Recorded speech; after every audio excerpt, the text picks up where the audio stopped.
Jimmy Webb there, and, Galveston. See, and during that, Karl said, what's this about?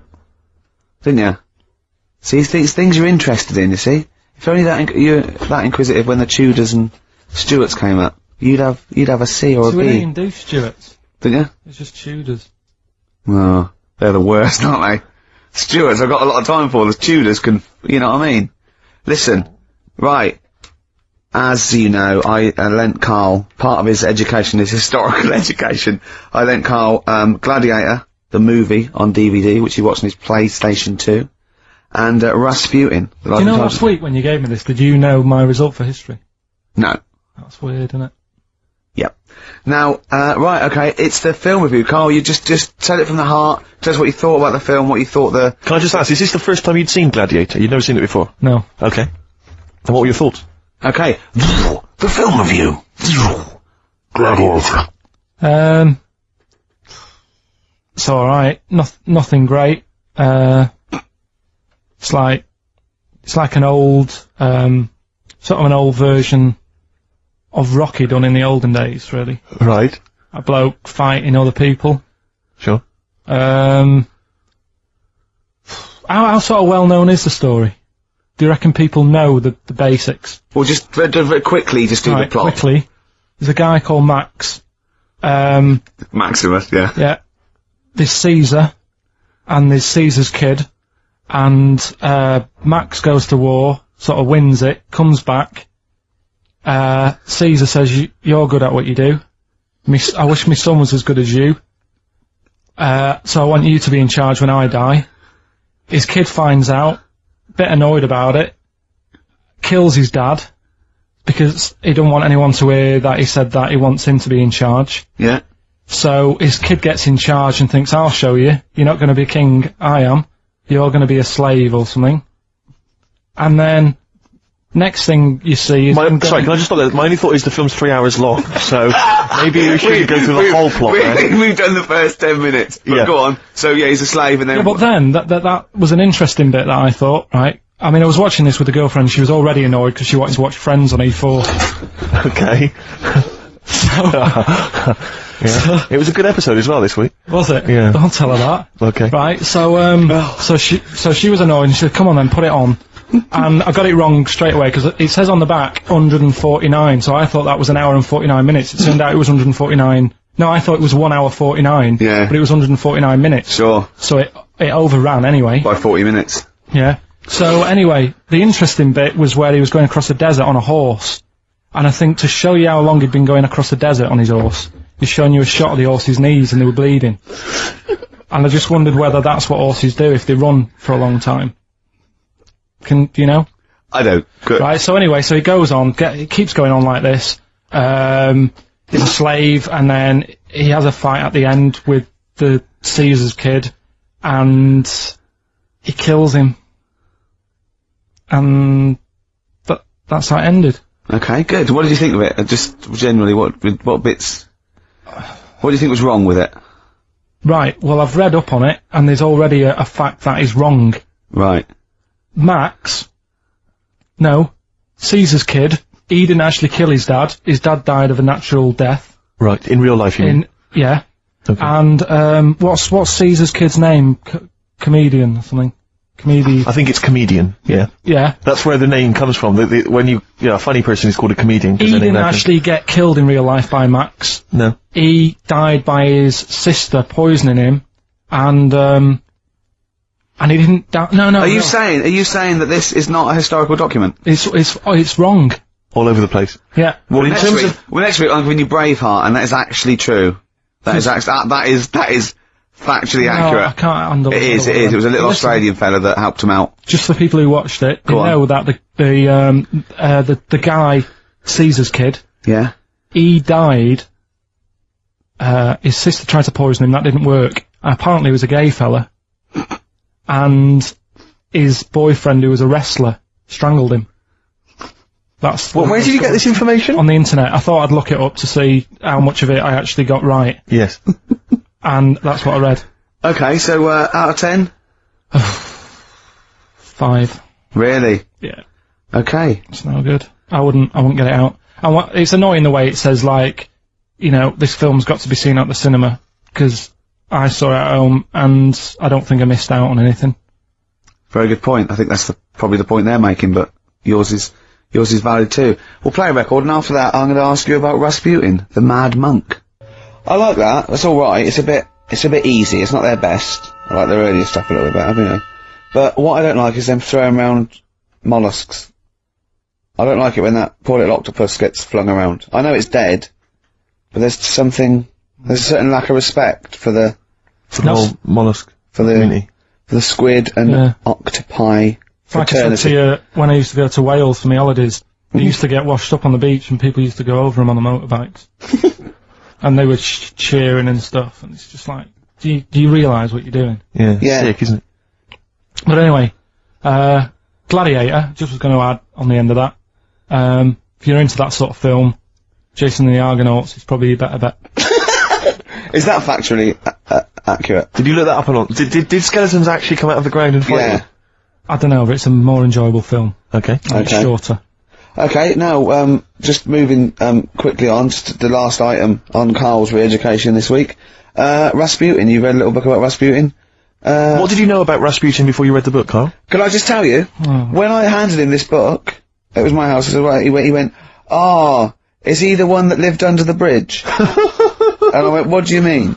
He went, the fella lived under the bridge and you had to pass him and Jane, went, you're thinking of, Rapunzel. And he went, yeah, and I went, well, that's not Rapunzel either.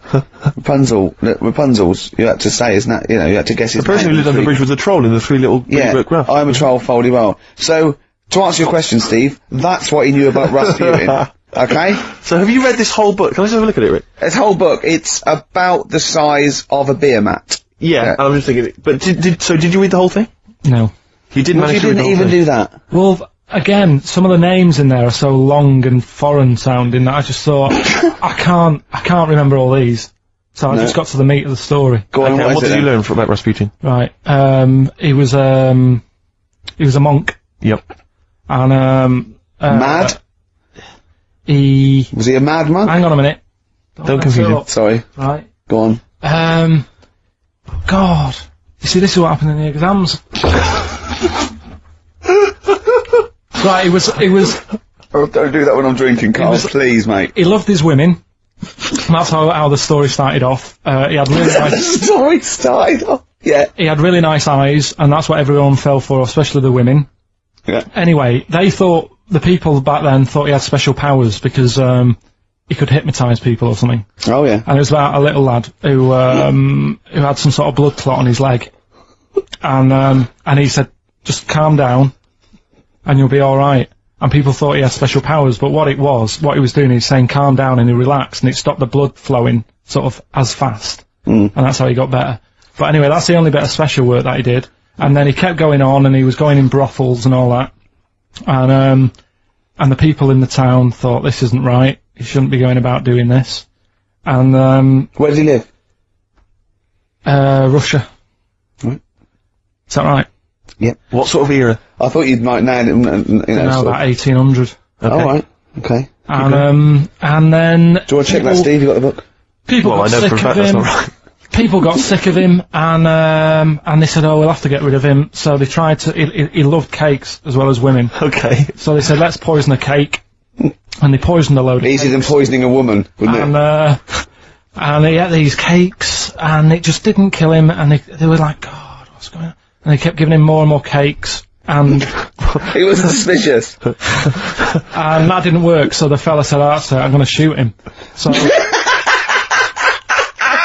Well, I imagine it was the end of his tether. So... I mean, he was back and forth to Mr. Kipling's, He shot him once, and that didn't work, and the fella thought, oh my God. And he started running away, and Rasputin's running after him, and he shoots him like another... I think he took 4 Face bullets. full of, Battenberg. 4 bullets. Who's the swear then? 4 bullets it took to kill him, and then this fella who was after him chucked him in an icy lake, and that was the end of him. But I don't understand, sort of... What don't you understand, Karl? Well, the fact that, he's a bit of a name in history. I don't understand why, because it just sounds a bit like my brother.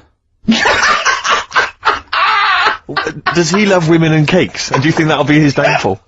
Right, I want you to study, right, if you want to do, that's the first introduction, right, if you want to do some extracurricular... What would that get me? There's a song by Boney M that lays it out. Suzanne told me about that, saying about, Russia's Greatest Love Machine. Yeah. But it didn't say anything about cakes. No. I think if you get the 12-inch mix... No, but they say, according to Boney M, and I don't know who's correct, the bloke wrote that, or M, they put some poison into his wine. Now, I don't know if, M have done their research, or whether, they did shoot him until he was dead. According to them, he was the greatest love machine in Russia. I don't think it says that in the book, but M might know more than that fella. So what's your final verdict on, Rasputin? Just a normal bloke who didn't have that much luck, really. That's what I don't understand. I was waiting for something special at the end, but just a normal fellow, really. Yeah, just an everyday, happens all the time, doesn't it? Just an everyday mad monk. Yeah, just an everyday mad monk. You have to shoot and poison and throw in icy lakes to kill him, and, who, loves women and cakes. I mean, come on, do we need another one of them? Boring! So what would you say about him, then? How would you sum him up? I think you've done it. I think you've done it.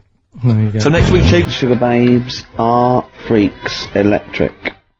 Are they, Carl? Dunno. I feel like, feels like Christmas Day. What, you didn't get the gift you wanted? Yeah, do you know that, like, anticlimax? Yeah. When, You've been looking forward to it for so long. Yeah, you know... Well, I mean, I knew you were looking forward to it. That's why it took you 14 years to get the result, and then it was 2 other people that got them for you. Do you wish that we hadn't done it?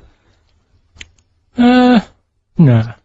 It's alright. It's alright, isn't it? What's your girlfriend going to say? I don't think I'll see her again. She likes a man who knows about the Tudors and Stuarts, does she? Yeah, first Gladiator, then the... Yeah, you've been bluffing. Whenever she said, "Where's he going to Stuarts?" You go, "Good." Like, lots of things, but, look, there's a bird. What happened to Henry VIII's last wife? Oh, yeah. Oh, look, Friends is on telly. It's on. I just changed the subject by saying things like, about the only king in a pack of cards. That threw off the scent. That threw us off the scent. That wouldn't fool an invigilator, would it? That's the thing. You can't use that one with an exam board. Carl, have you ever logged on to Friends Reunited? It was the site that everyone was talking about last year. No. Are you aware of the concept? I've heard about it, but there's no one from school who'd want to see it again, really. So basically, for those that don't know, you have to log on to his website, and then you can it helps you track down your old schoolmates if they've also logged on and stuff. And we sort of took the liberty, really, of looking on the Friends Reunited site and typing in your school and trying to track down any of your old mates. We didn't get in touch with any of them, don't worry. We didn't do that. We're not going to surprise you with them now. No. But I was just interested to know, like, some of your thoughts on some of the names that I could run past you. I mean, these are people from your year. Just tell me if you recognise the names. Alison Birch? Think I remember her. What's your thoughts on her? Don't be libelous. Don't be like, no. No. Posh, probably did pretty well in history and that. Sarah Morris? God, yeah. Remember her. Go on. You're grinning. What's the thought? Go on. No, just, she was alright. She was a popular one. What does that mean? She was nice. Yeah. Okay. Okay, what about, Darren Buckley? He was one of my best mates. Was he really? Yeah. Seriously? Yeah.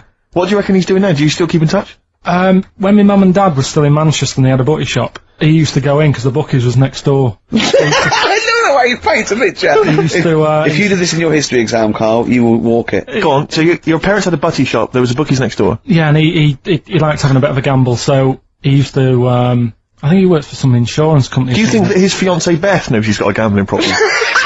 Or that his 2-year-old son Lewis? No! Yeah, they live in Cheadle Home. Hume. Cheadle Hume. He must be doing well. He's still supporting the Blue Army and frequents the shrine on a fortnightly basis. Funny thing with him is, right, when I used to stay over at his house, and his dad was a copper, and I remember his dad came down and said, "Right, I want to see you two." I thought, "Oh God, what's happened?" And got us round the table. And he said, "Do you know much about drugs?" So we were like, "What's all this about?" So he goes, they're not good for anyone, the stupid thing to get into. And we're like, "Yeah, we know." And he went, "You know, do you?" We said, "Yeah." He said, "What's this then?" And he'd found something in his bedroom. and it was a Skittle. What, the sweet? You know, little sweets with the S on it. And Oh, really? Drugs. Yeah. So he said, well, yeah, it's a Skittle. Yeah, I know what it is. Oh, he was bluffing like that as a slang word. Yeah, he thought, because he was a copper, he probably had to be down with all the terms and that. So we said, oh, it's a Skittle. And he said, yeah, I know what it is, but what's it doing in your bedroom? Oh. And it was like, no, it's a toffee. So, Darren now. Yeah, I know, it's a toffee, it's a squib, it's a, yeah. Carl, more people from your past. Debbie Carr? Yeah, she was another nice one. What does that mean? Is that a euphemism? No, she was one of them that you'd sort of go, she's nice, but she'd never be your girlfriend. Do you know what I mean? She was, Not really. even though she was in the same year, she seemed a lot older. Right. And like, Wasn't a teacher, was it? there was 3 of them who all hung together, and they seemed to hang around like the older kids, the ones who looked like men. Do you know what I mean? They had What did you look like then? Well, it's just that I had youthful sort of looks, whereas like the older ones had like beards and stuff. It's the gang of boys in the 5th form with beards. Were they smoking pipes? Come over here, me filly. Oi, Debbie Carr, come over here, you little beauty. No, but she was like, I love that. Hanging around with beards. There's the big boys. Oh, fishing. Lovely beards. What do you I mean? just see a whole row of George Bernard Shaws. Brilliant. How do you do in history, boy? Think on E. You're an idiot. Oh. they were like, you know, I'd be there sort of punching people in the arm.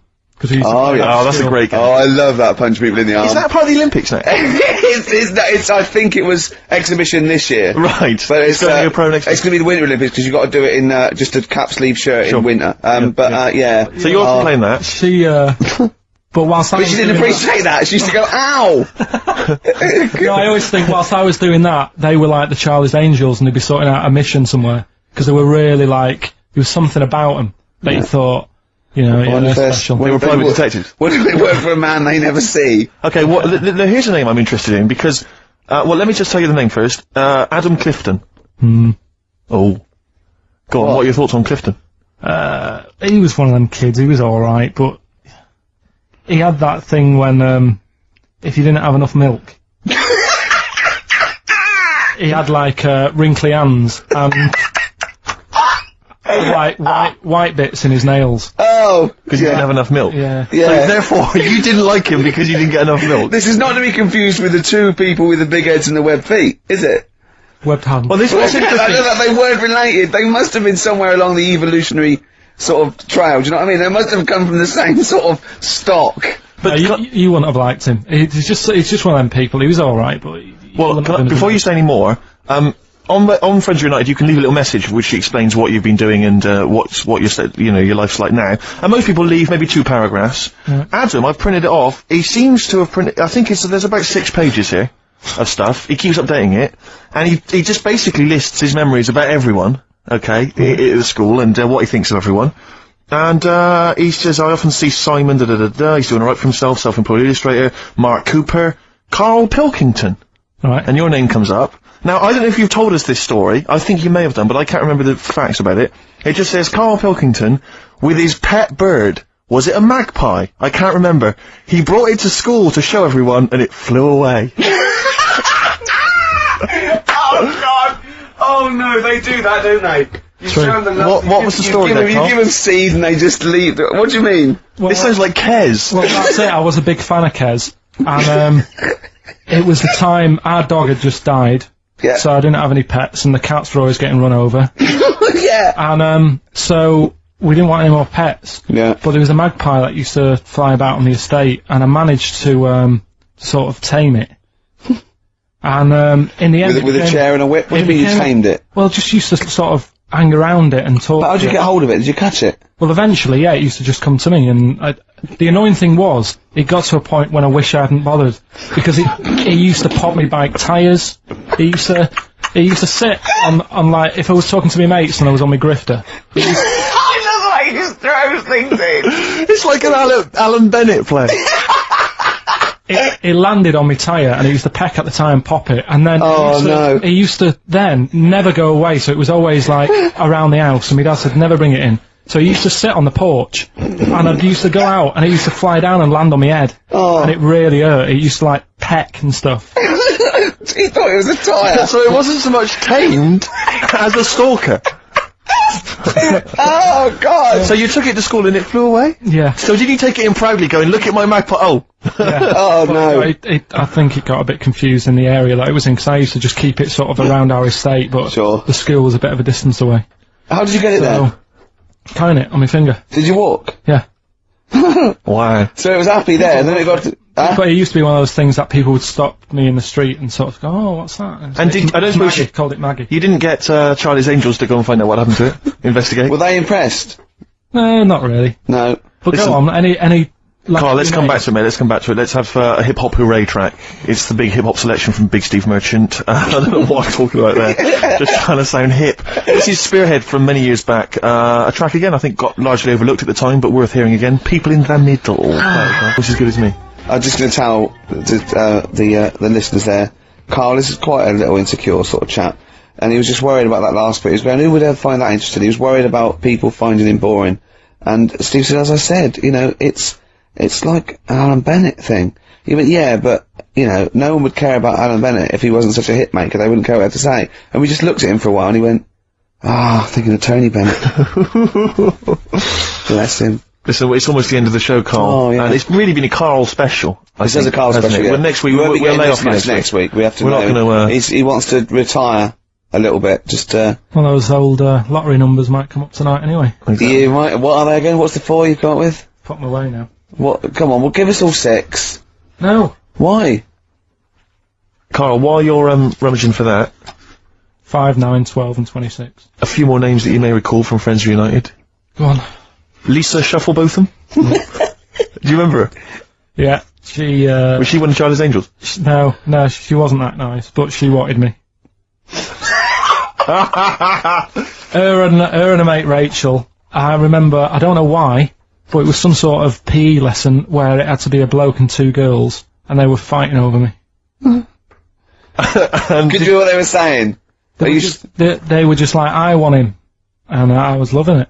Stuck in the middle, and they were fighting over me. And then the next week, I thought I'll sit near them. What sort of game do they play at this school? I don't know. That's an incredible game. But I think Punch me on the arm. No, punch me on the arm, Carl. they just went through it. Because the following week, I thought, right, I'll sit near them again, because I quite enjoyed the way they fighted over me. But then they picked somebody else, and I don't know who I was with that week. So you didn't get any action with the Shufflebotham or a friend? No. And as she got older, she went a bit off. She didn't look that good. She's probably nice now. It's just, I mean, I'll say about myself, when you get to sort of the end of secondary school, you do sort of go a bit odd looking. Right. Do you know what I mean? When your sort of head grows funny. I would just love to go back to his school of that era. I mean, just what happened to people, whether, you know, all people sprouting limbs. No, do you know what I mean? When you're like 12 and that, you quite, no, not 12, when you're 10, when you're 7 to 10, you sort of look healthy, and you look at your pictures when you go, yeah, I was a good looking lad. But then when you get to late secondary school, something happens. Yeah. And you just look a bit odd. Okay, well, what about Alison Thorpe? Not sure about her. I sort of know the name, can't put a face to it. Damien Comer? Again, know the name, Yeah. can't remember anything. No. Yeah. It's a shame. Well, those are pretty much all the names I could find. We've had some interesting thoughts, though, and interesting anecdotes. Yeah. Anyone in particular that you'd like to say hello to that maybe listening now that No, you... I think I would have mentioned Darren Buckley if you hadn't brought him up. Oh, right. He was like me buddy. Yeah. Did you ever see the, magpie again when you took it to the school and confused it? No. You're joking. That was the end of it, was it? Yeah. So where did it go? Probably, to some other kid. Because, I mean, actually, it probably got killed. Because if it was being that friendly with other people, some people might have took advantage of it. In what way? Well, there was a programme on the other week about... What, in the way that Shufflebotham were trying to take advantage of you? There was a programme on the other week about bear whisperers. Yeah. And some blokes got really friendly with a bear, and then when they were leaving that area where the bear was, they said, oh, we've caused a problem here, because there's some bear hunters coming in and moving into this area, and it's going to get a bullet if it acts like this, so they had to scare it away, and that's what I should have done with Maggie. I should have terrified it a little bit, so it wouldn't trust humans. Just introduced it to some of your schoolmates, I'm sure, would have freaked it right out. Well, the ones with Maybe the that was big why heads. it fled. It didn't see. it Oh sounds no! weird. It didn't see those 2 fellas with big heads and webbed hands coming towards it, did it? That would have terrified anything. It's like a scarecrow, like 2 walking scarecrows. Listen, have we got time for a song for the ladies? What's happening? We've not really thought. Quick then, just do it. Thanks very much. Hang on, no, we haven't lined anything up, have we? I was going to play Mary Lawson and that for you, and then. Is this going to be the final track? It has to be. It would be. Yeah. We've blown it. We've blown it on the Karl special. We have indeed. I'll play it next week. So Karl there's got an E at history in GCSE. Any history teachers, anyone who can help Karl out, I think we should try and register him and take it this June. So what's your homework for this week? You've got to read about Che Guevara, haven't you? Yeah. The revolutionary leader. Yeah. Okay. Do you know anything about him at all? Have you got any basis? I just know that if you want to use his face on your business, it costs a lot of money. Do you know, like, if McDonald's wanted to have him as, like, instead of Ronald McDonald? How does he do it? Steve, how does he do it, man? Oh, listen, just play a final record, Karl. Say goodbye, and we'll see you next week. Alright. See you later. Cheers, mate. Nancy on XFM 104.9. I'm Ricky Gervais, with me Steve Merchant. Hello there. Pilkington. Steve, you got any other toilet-related anecdotes? Rick, my life is just full of toilet trauma. Yeah. And Karl, you may not realise this, but a while back I used to host, this is bizarre, I used to host a radio show on the BBC World Service, right? Now, if you want someone who's the voice of integrity, the voice of intelligence, the voice of a nation, you're going to come to me. That's obvious. And I was broadcasting to, now they've got listeners of something like 50, 60 million people around the world. It's mental, the listenership of the World Service. And I used to host this show with someone It's a big place, Steve. The World? Yeah. You're absolutely right. And anyway, so I had to be into Bush House where they broadcast from 10 o'clock every Friday morning to broadcast around the world to 50 million people, right? And one week, I went to the toilet in my house, right? Everyone had left. I got there a bit late. I got up a bit late. Already against me. The clock was already against me. Had to be there at 10 o'clock, broadcast around the world. And we got 2 toilets in our house, downstairs one, right? And the door had already been a bit dodgy. It was one of those doors where you had to give it a bit of a kick as you went in. It was getting a bit tight. I don't know what the wood was expanding or something. You know, I'm in there. And same thing again happens. No toilet paper. I think, oh God, I'm gonna have to somehow kind of make it up. Why don't you check first? I normally do, Rick. I normally do. It's just on certain occasions when I'm bleary-eyed or something, I forget, or occasionally I forget. Normally I do check. Right. And you've got to bear in mind that it's not like this is happening every week. This is over the course of many years that these incidents have accumulated. So you've condensed them for the purposes of this anecdote. Sure. Yeah. Yes. And great. You're just brilliant. Keeping the pace up of an anecdote there, Rick. You've just drawn in. I don't know where I am now. Anyway, I know where I am. I'm trapped in a toilet with no toilet paper. That's where I am. And I'm thinking maybe I'd peel off some of the wallpaper, you know, things like that. But there's nothing I can do. I got to go upstairs. Well, exactly, but I've got to go upstairs and find toilet paper. Was there any? There wasn't. There wasn't. Oh. I'll have to go upstairs and maybe find a notepad or something like that. And so I try the door. Right, the door's wedged. And I'm pulling on the door, and I can't get the door open. It's just like it won't come open, and it's already. And I knew it was going to come to this at some point. Like this is like the clock's ticking. I'm trying to pull the door open. Trousers around my ankles again, and I'm thinking, well, what I could do is I could open the window, I suppose, and like try and climb out, but. Not really, because I got the trousers around the ankles. And that's or if it was raining, just stick your ass out, 2 birds with one stone. Sadly, it was a beautiful day, Rick. I call it the World B-Day. And so what I'm thinking is, well, I got my mobile phone in there, luckily, because it's in my pocket. I'm thinking, well, maybe I could phone, I was seriously Kleenex. Maybe I'll phone the fire brigade. By this point, I mean, it just dried. No, it hadn't, it was... Hold on, was that little puppy not around? Because sometimes you can call that, it's got a little bit wrapped round it. Listen. Or just use the puppy itself. There's 50 million people around the world going to hear my voice in like 30 minutes. Exactly. Where's Steve? He's not locked in a toilet again, is he? Exactly. Oh, no. So I'm thinking about phoning the fire brigade, and I'm thinking, like, if I do that, it's gonna be the first call that goes straight on the speakerphone. Yeah. For like the entire fire brigade service everywhere. With a butch hero carrying you down over his shoulders with your trousers around your ankles. Exactly. Can I just not pull him up? No, you've got to be taught a lesson. Yeah. But I imagine the idea of phoning up and going, hello there, I'm trapped in a room in my house. Oh yeah, which one is it? Oh, I don't need to know. It's quite small. Is it? Yeah. It's not the toilet, is it? Because we don't want to come and rescue someone who's trapped in the toilet. Which service do you require? Paper? So I think I can't find the fire brigade, the clock's ticking. So then I think one of my housemates is still in the house, but still asleep. So I phone the house number. Right, phone rings and rings and rings for ages. And eventually he answers the phone, right? Gets out of bed, answers the phone, yeah. Hi, it's Steve. Alright, what's wrong? I'm what are you doing? What are you doing? Yeah. Alright, yeah. Oh, I didn't wait, I don't know. What are you doing? Oh, just in the toilet. I'm just downstairs in the toilet. Oh, yeah, what are you doing? Oh, well, I've finished what I'm... Have you got any toilet paper? Any bog roll? Yeah. So he had to, kind of scraped together a few bits of paper, you know, and sort of tinfoil or whatever he could find Yeah. in the house. A cactus. Come down Oh no. past it underneath the door, right? And then I said, "Can you move away from the door because I don't want you to hear me as I'm, you know, wiping the." And so You he didn't say that? Yeah, well, I didn't want him to. You know, that's embarrassing. Sorry, what? That's embarrassing. What were you wiping it with? Not tumbleweed. What do you mean? What No, but noise? I know what you mean. Yeah. No, exactly. Right. So then I say, right, can you smash? Why was he hovering? Why didn't he want to walk away? Will you keep your what was it outside with a glass to his ear? Yeah. Thankfully, there was a window in the door, but it was frosted glass. You could just see my semi-naked body moving around, and so eventually I said to him, "Look, listen, I'm going to need you to sort of kick the door in." He said, "Well, I don't want to kick the door in because you're going to have to pay for it, aren't we?" I go, "Yeah, but I got to go to the World Service. Well, yeah." And he was a lovely man. He's the weakest man you've ever come across. It's like if there's one person you don't want to have to throw their body weight against the door, it's him. It's like he'll snap before the door will. So he's smashing against This the door. sounds like a fetish to me, though. He went in there, and there you were naked with lots of toilet paper. And you go, oh, you've broken the door down, and there I am naked. Again. Oh, you've rumbled me, Rick. I wish I'd not told that embarrassing story on the radio. Like it wasn't embarrassing enough, you've just got to make it slightly more seedy. Oh, so did he get it down? He did it, yeah, and I got to the World Service with, like, minutes to spare. Oh. And, interestingly, I told that story to 50 million people around the world. Joking. Did they understand? I think so. I mean, is that a bit of a problem when you're on the World Service? Like, thinking of things that everyone can understand? Yes. Because you can't It's a bit just like talk when about- talking Yeah, to you, Carl. yeah, exactly, Carl. I think you're on thin ice there, worrying about people understanding what you're saying. No, but you can't talk about stuff that's on the telly and that, because some people will say, well, we haven't even got a telly here. Oh, yeah, you're listening to XFM 104.9. Play a record.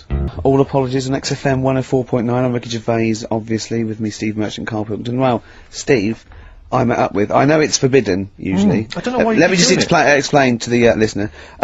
Me and Steve have got a little bit of a pact. We're not allowed to talk to Karl during the week because he comes out with too much dynamite, and we want it to be fresh, and it's just unfair. And if he sees us laughing, he clams up a little bit because he knows something's wrong with his head. So I was in a pub and Karl called. He was returning a call. I'd called you earlier, and I said, "Oh, I'm just across the road. Come over." And he came over, and we had a conversation. And I kept saying, "No, save it." And I can't remember half the things he was saying, but I do remember one thing he said. He said that the human eye never grows. He said, unlike your ears and nose that keeps growing all your life, he says the human eye never grows. Now there's a little bit of, he says, no, you look at a baby, it's got big eyes. It's got the same size eyes as it will have. When it's a never- baby's born, everyone always goes, oh, look at its eyes, don't they? Because that's like the main feature. Yes. They're quite big. They don't grow, they don't get any smaller, they stay the same size. What you mean, once you become an adult, you've the same sized No. eyes? Soon as you come out of the womb, your eyes, the size they are as a little baby, they stay the same size. Until It's you like the die. sockets. And I pointed out to him, right, I said, if that was true, Steve Merchant, when he was a baby, with these eyes he's got now, would have looked like a hammerhead shark. Alright, calm down. You don't want to go lay into the eyes. Do you know what I mean? Just to prove my point. I didn't laugh when Good. he said that. Respect. Do you know what I mean, though? Imagine, I've got the eyes are the window to the soul, and mine they happen to be enormous French plate glass windows. Yeah. But nevertheless, they're beautiful. Many people find them beautiful. Yeah, they're great. Yeah, many people do. But Do you know they don't have kneecaps either? My eyes, or what? Babies. when they're born, they don't get kneecaps until they're about 2. they don't get knees. Is that true? Yeah. And Yeah, What also, are it you might talking be true, about, it might Carl? be That's, true. but isn't it a little bone? It's part of the. Well, no, but all the leg bone. you've got lot more bones when you're born than. yeah, you got eventually. 300 when you're born, then 205 when you're an adult. Yeah, they all fuse, don't they? Do they? The head's got to be all soft to come out. Right. As we said earlier, I would know. I'm a shark. Oh, So God. what did you say when he said about my eyes being huge? Okay, get off it. That isn't nice, considering Yeah. he's not here. Yeah, So talking I about wait it until behind he's that. here when I slag him off. Yeah. Very well. No, nice one, Carl. You're an honourable man. Oh, well, I know, you see, the thing is, right, that made me think that it might be a little bit of truth in this. There is as well, that- the ear thing. Have you seen that with old That's men true, who have yeah. really long ears Yeah, and big noses? yeah. You mean do that- they eat buns and walk around in the jungle, these I don't old understand, men? You mean that the ears and the nose carry on growing? Yeah. Yeah, they do, that's true. That's true, it's cartilage. Yeah, but it's not like sort of Pinocchio. No, after you're dead, you leave a body lying around, he's got a huge elephant like Really? this. If you left him long enough? 4 foot nose, that's what, yeah. No, remarkable. but it's about the focal, length in your eye, you see, because it's like a big lens. So it makes sense that they couldn't change that much. Because an owl, do you know why an owl turns its head round? Sort of like 180 degrees. No. Because it can't move its eyes, because the eyes take up the whole, it's the biggest eye in the animal kingdom. The eyes take up the whole of its skull. Really? Yeah, and it has to move its, yeah. Has it got a brain in there as well? It's got a brain in there, yeah, above the eye, yeah. When I say the whole of the skull... Quite, yeah. There's also some space for the brain. What I meant is, the 2 diameters of the eye is the diameter of the... You've lost me there with diameters. And you didn't like maths, did you? No, don't like maths. Never understood it. Couldn't get to grips with maths. I don't know about you, Karl. Did you do maths, Karl? Now, how did you do in your exams on the maths? Did you turn up? I bet yours was rather like my theory, which is why do you need to figure it all out when you've got a calculator? Exactly. Yeah, I knew it. Yeah. You're right. And I agree. Well, let's play a record, and afterwards I'm going to be testing you on your homework this week, Karl. Could we do White Van Man first? We could do, they've got to know what they're dealing with, yeah. Karl's homework was to read all about, as you know, Che Guevara. Absolutely. Last week he did well on Rasputin, didn't he? Did very well on Rasputin. Yeah, passed with flying marks there. Let's have a bit of Wu-Tang, shall we? Now, I just, remembered something else, Karl's in the week. I know it's forbidden to talk to him, but I'll tell you this. He was very excited about the Friends Reunited. He was a bit nervous at first, wasn't he, last week? But then he was really getting into it. In the pub he was talking about the people, he said, I'd never go on a reunion, though. So I'd never do that. What, a school reunion? Yeah, and he wouldn't want to see anyone. And I went, well, I said, wouldn't you want to see those 2 lads with the big heads and the webbed hands? Oh yeah, these were people you went to school with, weren't they? Yeah. Well, I didn't knock about with them. They were in the class. What were they called? Freaks. Right. Right. Okay. And, he said, no, I wouldn't want to see them. He said, because what could you say? Oh, you haven't changed much. Right? And he said, and they wouldn't go anyway, would they? I said, why? He went, well, they didn't have any friends. Right. And I said, well, weren't they friends with each other? And he went, no, that would have been too obvious. Like, they passed together and went, no, I know it's tempting, but let's not. Everyone would think that's just what we were going to do. Yeah. Let's not do it. Yeah. So they didn't even hang around with each other. No. See, I must say, in my head, I've got something like, it's like some sort of extra thing from Blake 7, that they're like some sort of, lagoon monster. But they just had slightly oversized heads, did they? See, does your head grow? Your eyes don't, does your head? Because maybe they've got to a point now that it's all sort of caught up with each other. Go on. Well, at the time, the eyes were very small and the head was huge. Just a very big head. And Yeah. the fingers aren't going to change, that's not... They had webbed fingers. It was like the penguin in Batman. Really? Are you sure? No, honestly. Are you sure they weren't wearing mittens? No, seriously. Yeah, it wasn't home economics. They weren't getting something out of the oven, a very hot dish, were they? Every time you saw them. But why were there 2, but they weren't related and they weren't friends? I don't know, I suppose it's like asthma and that, innit? Some kids have it. And it just was a coincidence. Yeah, but asthma's quite a common thing. Webbed hands, Karl. Yeah. I don't know, you don't think of it, do you, when you're a kid? You just sort of... Oh, when you first see them... Yeah. There goes the frogmen. Anyway, Karl, look, let's have a little quick session of White Van Man. For those that don't listen to the show regularly, the Sun, as you know, has a section called White Van Man where a member of the public gets asked their opinions on the week's big political and social hot potatoes. Karl, we just thought it would be fun if you answered some of the questions. It's not so much questions, it's just your views really on these big news stories. What do you make of Olympic ski hero Alan Baxter testing positive for drugs? What did he do? Well, he won a gold medal in the Olympics, and For what? he was a skier, Right. and he won gold medal, and they've just tested him positive for some kind of illegal drug. But what... if he did, why take drugs to ski? Why? Because all you do is balance. But imagine, it'd be amazing if you were stoned, like going down a hill. Yeah, it's not like you have But to... it's not going to help you, is it? No, it's not just like... gravity that's doing all the work, isn't it, with skiing? Yeah, but it's often to do with your athleticism, isn't it? It's to No, but help it'd be you. like saying, and we've just found out the people on the toboggan were on crack. It's not going to help them. You, Yeah, but you sit there and you go with the flow. Yeah. And you try, and you hold Could on. I say, the drugs he was Apparently taking... that's his defence, Probably, he probably wasn't jacking up H or, you know, dropping a few E's or getting stoned. He was probably taking more sort of, Steroids. performance-enhancing drugs, as opposed to him just, like, scoring some shit around the corner from someone, that getting was- off his tits and jumping in a toboggan. Doesn't mean that, does it? He wasn't off his nut. Yeah. You tested you pissed out your head. But why doesn't he just say, don't be stupid, why would I do that? It's just not going to help me out.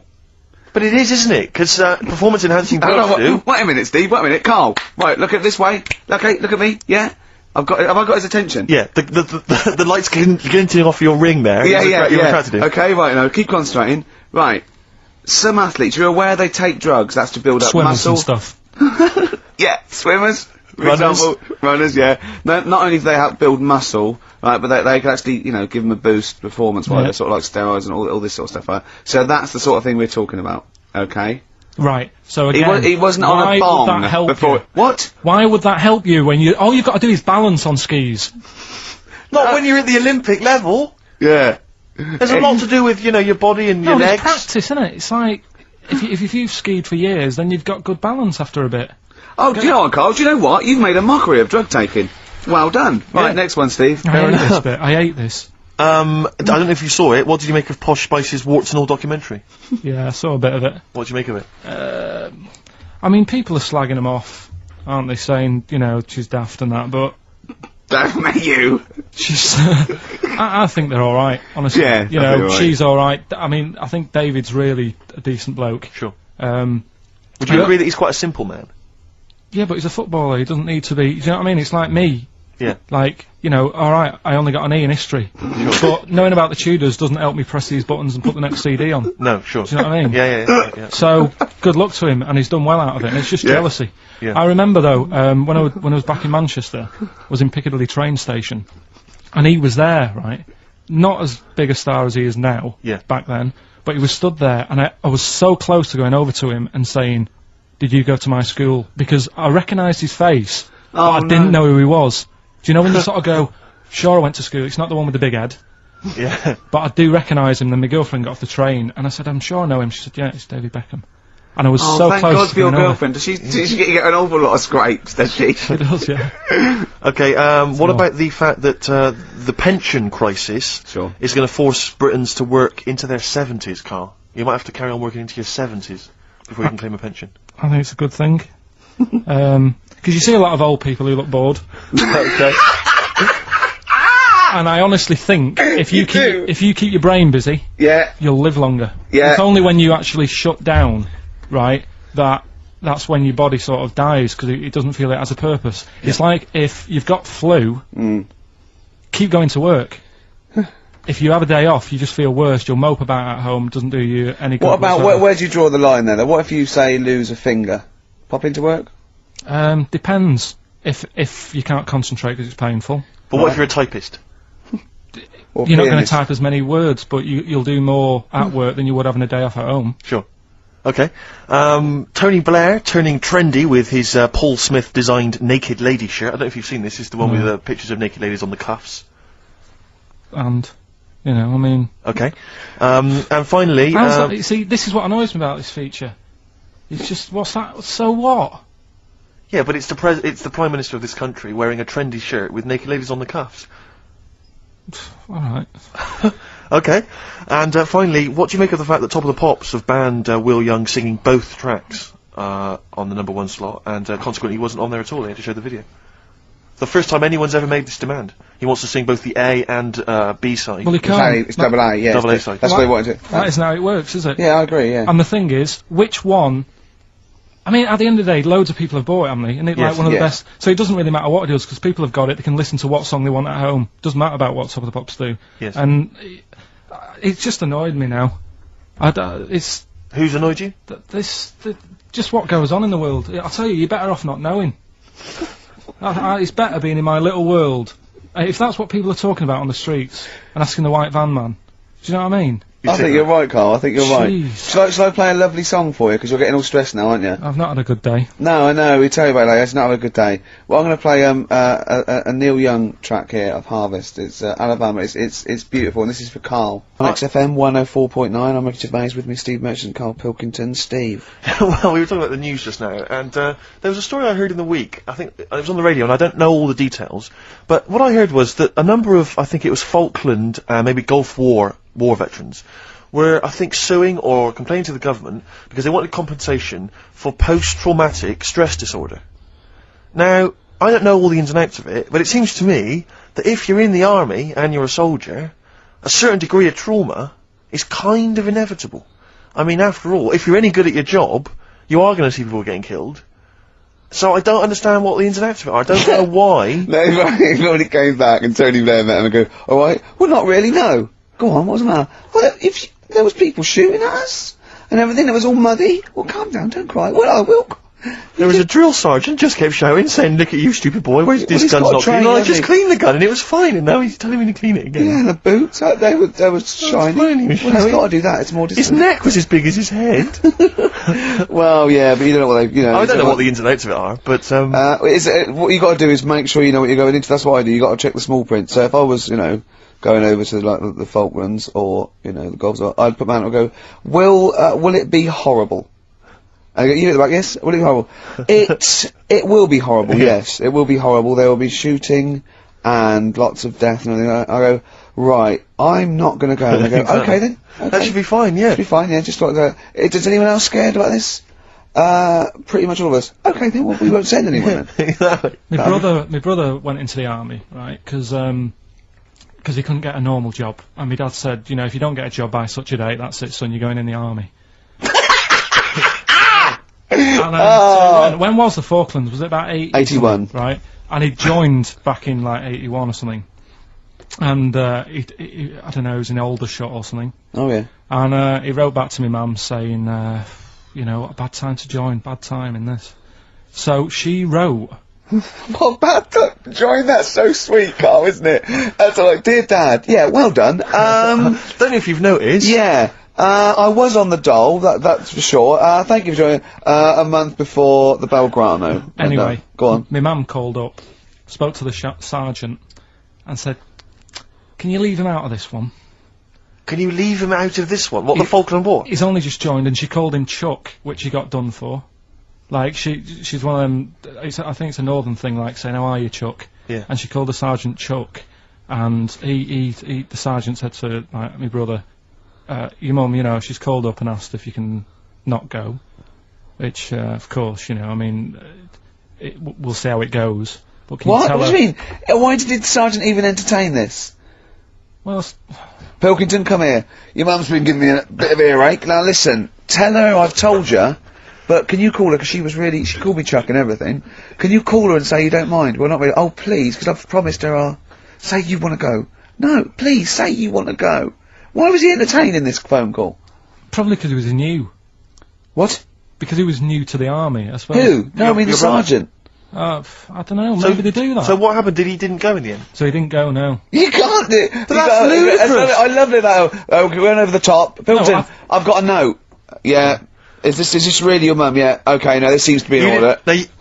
Because I notice it says, I do not want to go into the army, I don't want to go and fight, and it's crossed out and it's good, my mum says don't go. Now, you didn't write this yourself? No, my mum wrote this. Okay. You definitely wrote this yourself. You're gonna have to fill envelopes. No, I'm sure if he was needed, he would have had to go, but I think they made a bit of a special effort. They sort of said, oh. Well, it wasn't conscription anyway. Oh no, I was But were the other soldiers going around just going, Pilkington! No, he ended up being a mechanic in there, and he got kicked out for, going for a packet of fags in a tank. What? Now, wait a minute. Do you mean he nipped down the shops in a tank? Yeah. I don't believe that, Carl. You've Honest made that to God. That, and he went off with the sergeant's wife. So that didn't help, and he ended up getting kicked out. Sorry, your brother's a genius. I love this. First of all, he gets a call from his mum, go and let him off, and he goes, oh god. Then he goes, where's Pilkington? His mum's on the phone. Where is he? He's near your house, Sergeant. Near my house? Well, why is... No reason. Well, when he comes back, when he's finished, tell him his mum called. And can he get me a packet of fags?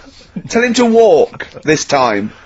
Wow. This is ludicrous. So the sergeant found out that he was sleeping with his wife? Yeah, I don't know. I mean, I was Did quite your young. mum phone up and say, let him off? Let him off this him. time. Can he? Yeah. That's fantastic. But he misses it. I mean, I haven't seen him for about 11 years. But ever since he came out, he's just kept getting into trouble and that. And the army, you know, people slag it off, but I think if you're a certain type of person, it's good for It you. didn't straighten him out, did it? No. He was going down the shops in a tank, he was shagging someone No, behind but their back. it's really weird. It's like back then, he was like a proper adult, and he had a house, and he collected crystal with his wife and that. And now, he hasn't got any of that. Has he got the wife? No, Has he got the crystal? don't think he has. And he hasn't got the I house. seriously haven't seen him for about 11 or 12 years. Oh, so I so haven't even spoken it to always him. Carl's stories always start off nice and funny, and then they just leave me empty and slightly depressed. I don't know whether to hug him or shoot him, put him out of his misery. Can we take Carl to the phone in if you think I should take Carl to the vet and have him put down? Because it's just too stressful. Where I test Carl on his Homework. for the week, history, the re-education of Karl Pilkington. As you know, we found out last week that he'd taken one GCSE and he'd got an E, and it was history. Do you know, Steve, I haven't told you this, went shopping on Sunday, buy some new jeans, was in a shop, saw an old lad who I haven't seen for about 2.5 years, went, "You alright mate, how are you doing?" First thing he said, "Sorry to hear about your exam results." God. I Had just- he listened to the show, or someone had yeah, just told yeah, him? he was on a train listening to it on the way to a football match or something. He knew that you were on the show, did he? He was a Yeah. regular listener. First thing he said, Wow. "So sorry about your exam results." Haven't people have been coming up to you in the station going, "You Yeah, alright, right. do you want to talk about it?" Or God. I know. well, you did take it pretty badly for a 29-year-old man. Just a bit of a shock, because it annoyed me that... It wasn't a shock. You No. knew you hadn't got any. No, I thought I'd have got a bit more than that. I wasn't expecting, you know... But you didn't even think you took history, so that must have been a bonus. Yeah, that's what my girlfriend said. Yeah. So, well, Didn't yes- she say something quite philosophical, which was like, you know, you didn't even have an E this morning? Yeah, she said yesterday, you know, you didn't have anything Yeah. today, Exactly. which was good. Yeah. Hmm. But anyway, Anyway, okay then, well, you were tested on Che Guevara. Right, Carl. We should hang on, we should just remind people what happened, because This last is a week little we gave- series. I've got lots of these little books, right? They're about, like, 2.5 inches long by about, 2 inches wide. Those tiny little things you see in the, sort of, on the front counter of Waterstones or Smiths, and it's, the Life and Times, a series of all the greats in history. Last week you read about Rasputin, you wasn't impressed. no. This This week, book's a little bit thicker than the Rasputin one. no, it's the same, I think, was it? Maybe the writing's Figure smaller. writing or something. But okay, Che Guevara. Who was Che Guevara? Just now, you learnt to pronounce it, right? And how do you remember? You told me the week how you remembered what his name was. Che is like shake, and his surname is like guitar. Right. Shavara. Okay. But anyway, right. Tell us what you know, and we'll ask. Right. First of all, his name isn't really Che. Right. It was something else, and Che means buddy Okay. in wherever he's from Argentina. Mm-hmm. Right. That's right, isn't it? Yeah. Yep. Right. So anyway, he was born, and he was By the way, Carl's not reading this from a book now. This is all out of his own head. This 'cause is I just- not pre-planned notes. No, this is. I mean, I know never it held. sounds written, but he's just Yeah. ripping right. Here on we this. go. Here we go. Go on. He was born. He had bad asthma as a kid, Right. which I thought was quite interesting because they didn't have cars and that back then, and that's what they're blaming asthma on these days. The bad build-up of traffic and that. Well, they So, did have cars, Carl. not as many as they have now. Okay. So that was something I picked up early in yeah. the story. He had asthma, yeah. His dad was into he wasn't a politician or anything, but he was, they were into the politics. Sure. So he sort of grew up around a family who was into, watching the news and that and keeping up to date on what's going on in the world. So that sort of rubbed off on him. He went to school. He was doing stuff on medicine. Yeah. Yeah, he wanted to be a doctor, or he thought he did. Yeah. Anyway, he learned really quick. He did like 6 months work in about 3 months. So he could have some time off school or something. Right. So he took that time off Yeah. and went to travel South America with his mate Okay. on a motorbike. Yeah. Yeah. And he saw all this bad going on in the world. And he thought, oh, this is bad, this. Yeah. I could do something here. I could Yeah. change this, make it a nicer place to live. So he he said, what I'm going to do is join a gang Right. that sort of is against the like the government. Yeah. Right. Right? Am I right so far? Yeah. You're doing very well. Right, and the woman who he met, who was like running this gang, is a woman called Hilda, who he later married. Alright. And Hilda introduced him to Castro, Right. who was like the head cheese of the gang, Right. who wanted to change things. Okay. And so she said like this is I think his real name was Engelbert or something like that. Ernesto. What? Ernesto. She said this is Ernesto. He does medicine. Should have him in our sort of army. So Yeah. when there's injuries and that, he can make people better. Yeah. So he said, yeah, all right then. So he joined the gang, and they went like went to sort of. I'm chopping it down a bit. No. No, this sure. isn't really- You're condensing It's it. not. It's not in real time. No. So anyway, so they go. feels like it. This is why I just wanted you to ask me questions. Well, listen. Let's cut to the chase then. So, Okay, obviously, he made his name as part of the Cuban Revolution. Yeah. Yeah. Do you know what date that was? About. No, I don't. Okay. And obviously, so he was a big involvement in that. Yeah. In which country was he caught? It was caught in Bolivia. Yeah. How did he die? They executed him. Yeah. He shot him, and his last words before he died, right? The guy's there with the gun, and he wasn't scared. He wasn't like crying or anything. He said to the bloke with the gun, he said, "Go on, shoot me. Be a man." Yeah. He said, Yeah. and they shot him. And did it tell you what happened to him after that? His dead body? No, but Suzanne was telling me about this the other night. She said there's more to it than that. They stuck it in a glass coffin, didn't Yes. they? Yeah. Well, no. But before that, they cut off his hands and his feet. and sent them to the. No, and because they buried him in different places, and then they buried the body. I think they might have sent the hands to Fidel, but they buried him in an unmarked grave because they didn't want anyone to start using his grave or his tomb as a place of martyrdom.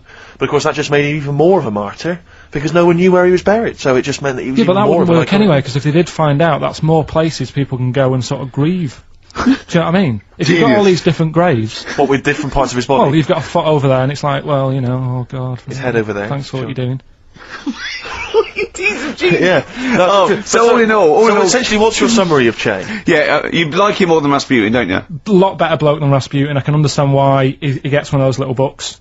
Well worth knowing about, and good bloke. Did a lot, you know. Crammed a lot into his short life. Yeah, but yeah, interesting bloke. Just on the subject of Che Guevara, Steve called me up in the week because he was going through the duty log. We love the complaints on the BBC duty log, and someone had written in because one of the Blue Peter presenters was wearing a Che Guevara T-shirt, and what did the bloke say? Yeah, this is a series of people can phone in and write and complain to the BBC about different things. Why would you complain about wearing something? Well, this was the thing. Is you can phone in, but the best one. I mean, there's been some amazing complaints. Oh, there's some great ones. The best one, my favourite one that wasn't a complaint, but was actually just someone had to phone in, was what an excellent edition of Kilroy this morning. Yeah, Which but I there's think- lots of that. There's things like Esther was superb. Woman call Yeah, one. Woman called. There was a brilliant one I remember once, which was Robbie Williams was wearing a Nike T-shirt on Top of the Pops last night. Product placement on the BBC.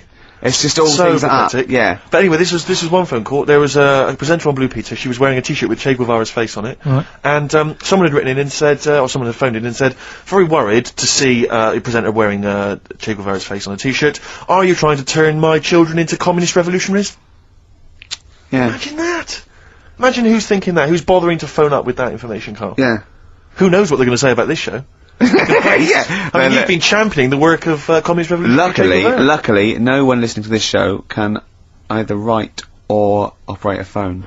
So I think we're pretty safe. So thumbs up, Che Guevara. Yeah. Well done to Carl there. Yeah, no, I thought it was I did brilliant. alright, didn't I? But the thing Yeah, is, that- Carl, that- you keep saying to us you don't understand why history's interesting, and yet you're clearly interested by that. You remembered that Carl. information. I've got another. Yeah. I've got a few in the series. Can I give you your next week's homework? Go on. There you go. Oh, Read it out. Hitler. Hitler, the life and times of Hitler. 1889 to 1945. Yeah. Yeah. Do you know much about him? What was the significance of that last date? Why did he? What was that last date, Carl? Why do you think he died in 1945? End of the war, Yeah. which I'm interested in. So this Yeah. will have stuff about Anderson shelters and that. it might not be covered in the Hitler biography, the Anderson Shelter, but Just check if there is a special Anderson chapter, Anderson Shelter chapter. Well, I'll look forward to this. It'll be interesting. Powdered Egg is page 4. Yeah. Excellent. Well, we're going to play a hip hop. Yeah, it's time for a hip hop hooray. People are absolutely in love with this feature, Rick, as you well know, and I know you're somewhat jealous of it. Yeah. This week, I know that Outkast are currently on the playlist, aren't they, with their new single "Whole of the World"? Is that all? The whole world? Anyway, this is a track from the big compilation Outkast. It's just a sort of compilation of all their greatest hits, and this is a good one. It's called Rosa Parks. Now, we just had a call from someone impressed by Karl, and Karl's very pleased because this guy has actually done a PhD on Che Guevara. So in theory, whatever subject he chose, in theory, he's probably one of the experts in the world on this particular field. Now, hello, are you there? Yeah, I'm here. Hello, what's your name? My name's David. David, now where did you do your PhD? Did it at UCL. Did it at UCL? Mild college. And what was the actual title of the PhD? It was Che Guevara's influence on class struggle in Europe in the 60s. And what did you think of Karl's performance? I thought he did really, really well. The only thing, I'd never heard those last words before. So Karl actually knows something you don't know. Yeah, possibly. Although you presumably not take that as verified information. You probably wouldn't take everything Karl said as gospel. You'd probably look it up yourself, would you? I probably would have a look, yeah. Did you know about babies' eyes? Sorry? Did you know that babies' eyes don't grow? I didn't know that. You see, that's why you shouldn't take things Karl says as gospel. Because it'll come out with something, you know, vaguely intelligent, and then say, "Did you know about babies' eyes don't grow?" Any questions that you'd want to test Karl on? Any thoughts? Any things he missed there on the history of Che Guevara? I think he did really well, and I think he should be congratulated. Because Karl has problems with understanding why people are interested in history, and even though he's been reading these books, he keeps saying, "Why does anyone care about history? Why is it important?" What would you say to Karl? I think he should maybe then look at who Che Guevara did influence and why he still influences people today. Yeah. Well, he knows that he influenced Citizen Smith, and he knows that if McDonald's ever wanted to swap Ronald McDonald for Che Guevara, it would cost him an awful lot of money. So he is trying to apply it to the modern world. He is having a go. Well, maybe you should think like why Rage Against the Machine have him on their T-shirts. Good point, Karl. Why do you think of that? Why do you think they have him on the T-shirts, Karl? I don't know. Maybe that was the design of the T-shirt. Maybe they wanted another T-shirt. Maybe they wanted Ronald McDonald, but didn't have any in. Sure. And they said, "Oh, we'll have that one there." Then. Well, thanks very much, Dave. Just before you go, do you think Karl would be an interesting subject for a PhD? Yeah, very much so. Yeah. Okay. Well, well, if you know, well, hopefully one day you'll become a professor, and you can maybe set that as some coursework. I could do, yeah. Karl Pilkington. Imagine that. Cheers, Dave. Having an MA in Karl Pilkington. Thanks very much, Dave. Okay, bye. Cheers, bye. That's good. My teachers never did that. What encouraged you in that way? Never said well done. So, Really? Yeah. But you never showed up. Yeah, you're actually in the same room. They were really. too busy saying, "Who are you?" yeah. No, but Mrs. Matthews, me head teacher. Oh, let's not lay into Matthews again. Oh, not Matty Matthews, not Grimble Matty Matthews. I'd never be a high flyer. If she could see you now. What did she say? You'll never be a high flyer? She said that to me, mum and dad. Really? On a parents' evening. And that was after I'd played the drums in Little Donkey. She clearly didn't know what she was talking about. With Orange Crush on XFM 104.9. Well, nearly through, only 20 minutes to go. I'm Ricky Gervais, with me Steve and Karl. Karl, what did you point to me then? Just reminded me. Go on. Orange Crush. As you know, we were talking the other night about contraceptives. No, you said to me, I've got to do lots of homework. You look up how they in the olden days, how they used to use elephant dung as a contraceptive. And I went, what? And he went, no, look it up. You give me those things. I said, I don't know. Was it they put, when you're running around with dung on the end of your knob, no woman really wants to go near it. Is that how it worked? And he went, come on, you give me things to do. If you've just written a PhD on how to use elephant dung as a contraceptive, please get in touch. And I will give the number in a minute. It's not elephant, it was crocodile. Oh, yeah. Why? But, yeah, Orange Sorry, Crush. no, you can't, no, whoa. What? Back. What do you mean? It was crocodile dung. How did they use crocodile dung as a contraceptive? I don't know. Right, go on, Orange Crush, yeah. So Orange Crush, what it was, I was trying to look up that thing about, crocodile stuff, using it, and, I came up with another one saying that they used to use a lemon, sort of shaped, right, and the, put it on, and the citric is it the citric acid in it kill the sperm? would kill the sperm. Right. So they would wear the lemon on the end of the knob. Was that erotic? It works. Listen, I'll try anything, Carl, mate. If that works. yeah. If the ladies like that. I mean, could it be anything? Could it be like, a melon? Kumquat? Yeah, maybe. In my case. What's those hairy ones? Yeah. Anyway, that just reminded me when Orange Crush. Well, thanks very much for that, Carl. It's, and that, I didn't even ask him to No. research that. No. He just, So Orange Crush reminded you of the lemon contraceptive? Hmm. Okay. Jolly good. you could use it as a little lemon squeezer, couldn't you? It could be like a novelty lemon squeezer. You just stand in the kitchen, and then when someone wants to just come along and go on the end of your... Did you make this lemonade yourself? I did. It tastes funny. It tastes funny. Okay, yeah. Anyway. Carl, this is a quick question to you. Would you ever sort of find yourself in a situation where you might confuse a woman's breasts with mountains? Is that a concern for you, do you think? No. Not a problem for you? Well, not if they're small and humble, I wouldn't. That's what I'm hoping. That's what, fingers crossed. If they were small and humble, then I'd pretty much not confuse them with mountains. Thank God, but I mean, if they were large and sort of pendulous. And with, like quite rocky with snow on top. Exactly. Then I'd go, hold on, love. Wait a minute. Hold on, love. I was into this, but now... Exactly. I feel like I'm alone. Carl, do you know what we're talking about?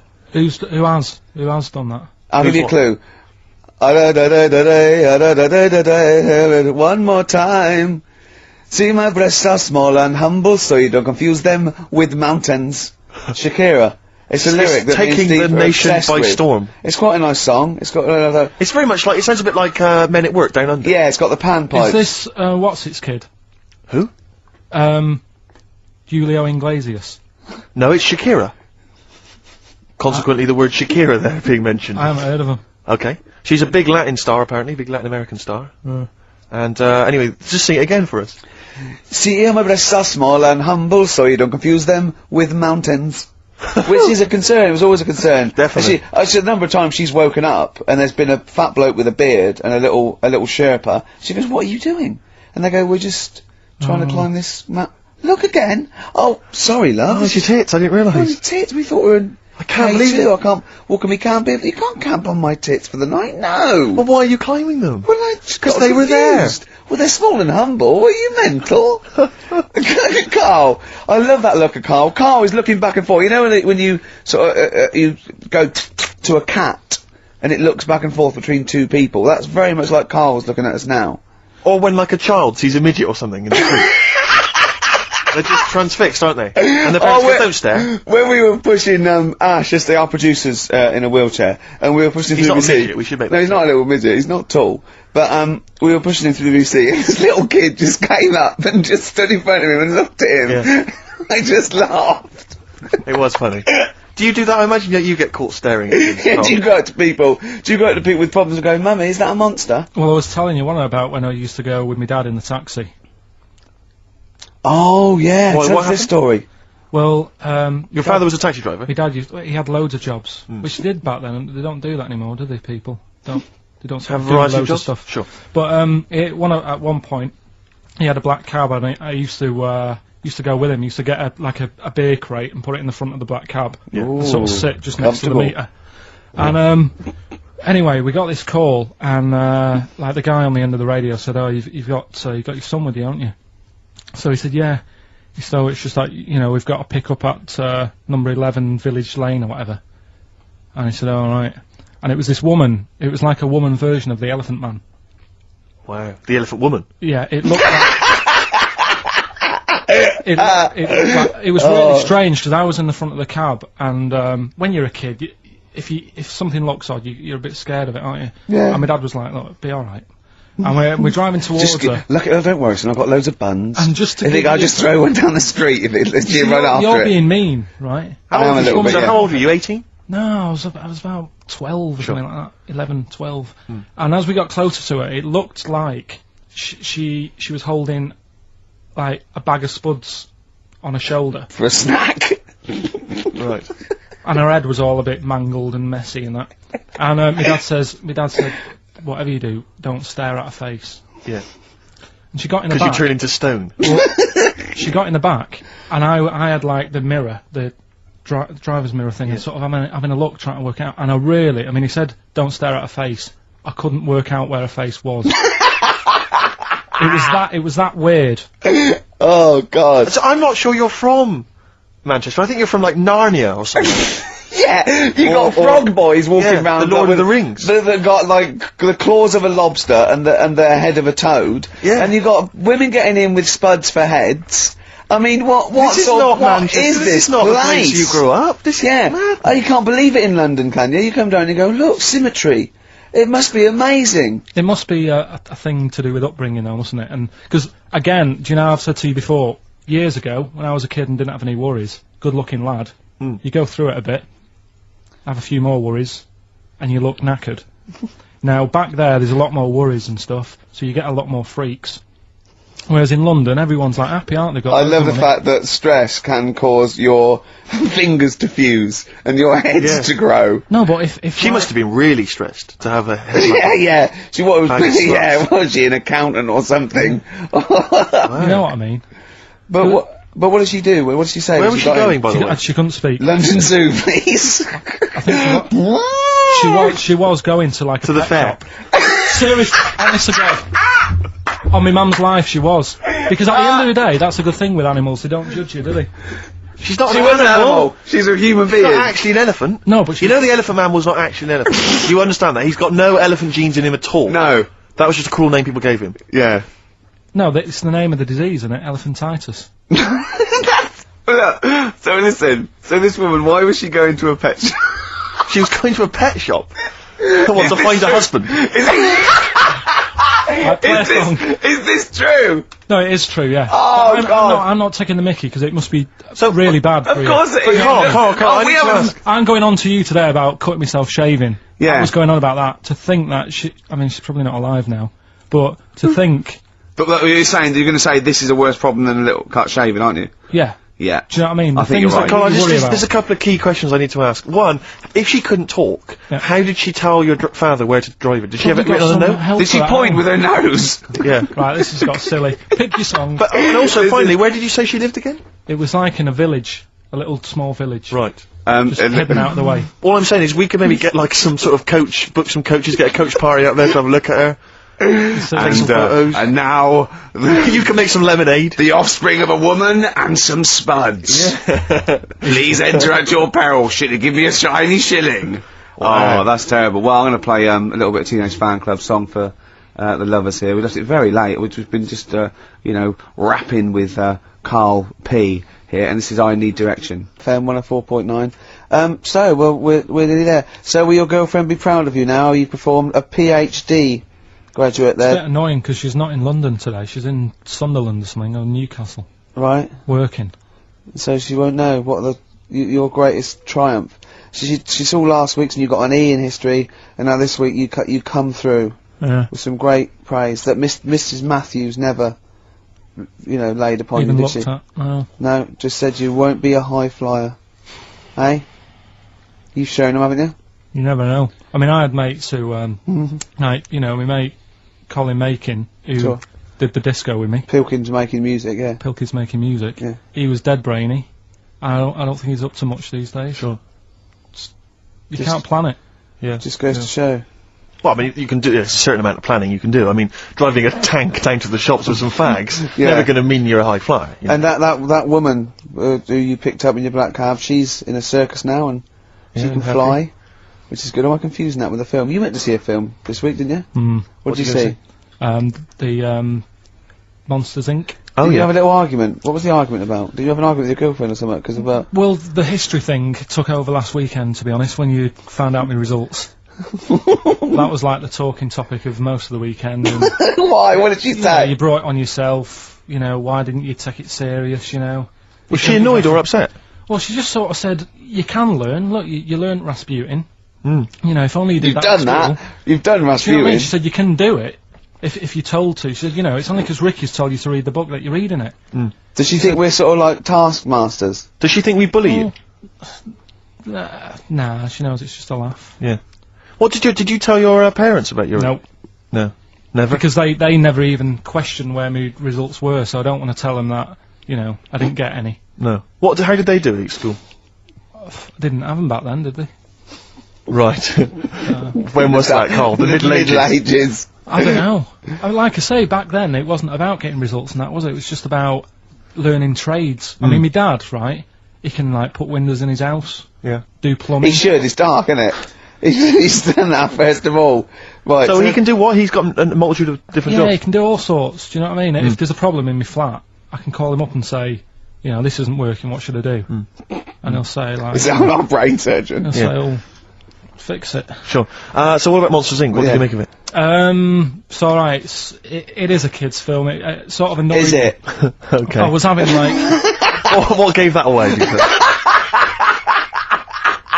Was it the songs? Was it the animation? Yeah, the fluffy little things that squiggled round on the screen for an hour and a half. it is annoying because like there's kids everywhere and kids don't watch films, do they? No. Do you know what I mean? They're messing. I don't know why they make kids films. And you To can't- be honest, it's mental. Can't concentrate properly when you've got kids, you know, Screaming, making shouting. noise around you and that. Yeah. So I'd say my little review. Wait until it comes out on DVD. What a great review that would be! Wouldn't that be great? Film 2002. Yeah. Jonathan Ross going, well, I don't want to give it away. Wait till it comes out on DVD. Oh, No, but not giving it away. It's just that you can't watch it properly when there's kids screaming around you. Yeah. sure. Do you know what I mean? What are you looking forward to this week? You going to go and see anything? Just been talking to Ricky now because my missus is away. I'll probably get out a DVD tonight. Yep. Rounders. Oh, right, okay. I thought you might like that. And if you can get, I mean, if I can get you tickets, say in the stalls or in a box for the stage version of Midnight Express, would you be up for that? it's on ice. 'Cause I think it's the final year, isn't It's it? lovely. It's Midnight Express on ice. Yeah. And it's a musical as well. They're on roller Do skates. you have any dope under your jacket? No. Yeah. It is And well worth hunting out. it's great. John Hurt is actually in this version as well, which is fantastic. It is He played brilliant. the Elephant Man. So the universe all comes together. Have you ever seen the stage version of The Elephant Man? No. You'd love that. Yeah. Who's in that? I have seen a clip of it. Who plays him? I think they got a real guy with elephantitis. Right. Yeah. What are you finishing on? Let's have a final song for the ladies. It's from the album Kiss Me, Kiss Me, Kiss Me by The Cure, and it's The Beautiful Catch. See you next Goodbye. week. See you next week, everybody. Bye bye.